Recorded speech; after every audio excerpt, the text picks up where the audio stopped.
On a tous peur de vieillir, pourquoi? Parce qu'on traite mal les vieux. Pourquoi on aurait peur de vieillir si on sait que jusqu'au dernier jour, on peut réaliser des projets, on peut réaliser nos rêves, il y a de l'inclusion, on se tend la main, toutes ces choses en fait qui sont soi-disant des clichés, mais je veux dire, ça rendrait la vie tellement moins compliquée. Ma vie, tout ce que je sais, c'est qu'on n'en a qu'une et je ne veux pas qu'elle dure éternellement. On vit de plus en plus longtemps.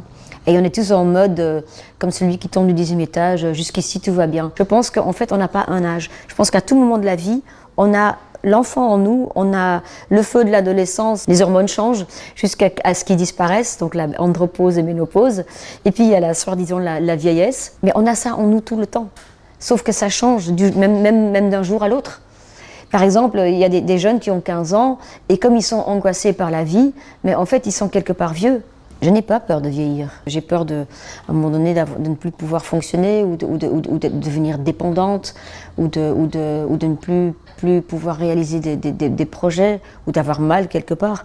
Mais la vieillesse en soi, non, même mourir ne me fait pas peur. Je préfère pas aujourd'hui, mais j'ai vraiment trouvé la paix avec ça. Parce que je me dis que si on essaye d'être bien conscient qu'on doit faire les choses aujourd'hui, et puis d'avoir quand même un peu de valeur et de ne pas penser juste à moi, ben du coup, personne n'aurait peur de la mort ou de vieillir.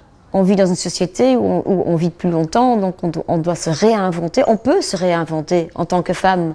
Et donc, il y a une sorte de pression qui vient avec cette liberté. Une femme aujourd'hui ne peut plus se dire tiens, je vais juste, quand mes enfants partent de la maison, ben, je vais plus rien faire, je vais attendre qu'il y ait des petits-enfants. Et puis tu peux pas. Mais très vite, en fait, quand j'ai eu du succès, j'étais perturbée parce que j'avais envie de rendre. Puis tu te rends compte que, voilà, qu'en fait, qu'il y a très peu de gens à qui on donne l'occasion de se réaliser.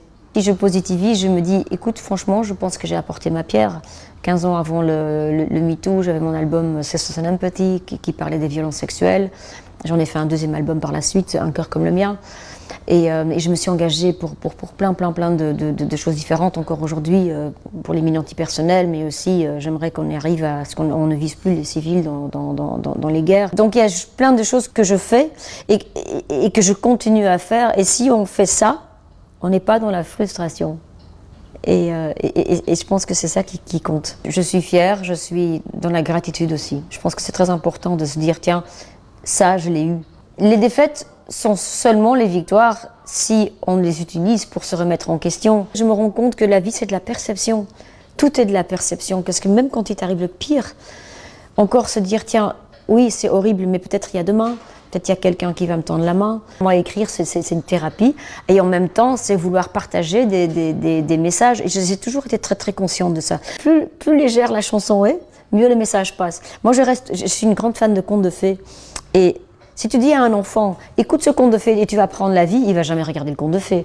C'est un peu pareil. Si tu vas dire, écoute Manhattan Kaboul et tu vas apprendre des trucs sur la guerre, ben, l'enfant ne va pas écouter. Mais si on l'écoute et on aime la mélodie, ben, le message il passe et en fait là tu as réussi à peut-être une sorte de prise de conscience ou de subconscience. Je voudrais dire à mes filles que rien n'est impossible, qu'il faut oser réaliser ses rêves, se dire tiens je vais réussir à faire un métier. De toute façon, plus aucun métier n'est sûr. Puisqu'on est sûr de rien, mais autant faire ce que tu ressens. On a peur parfois de montrer ses vulnérabilités, ses faiblesses, mais c'est ce qui te rend intéressant et c'est ce que j'ai envie de dire aussi aux enfants.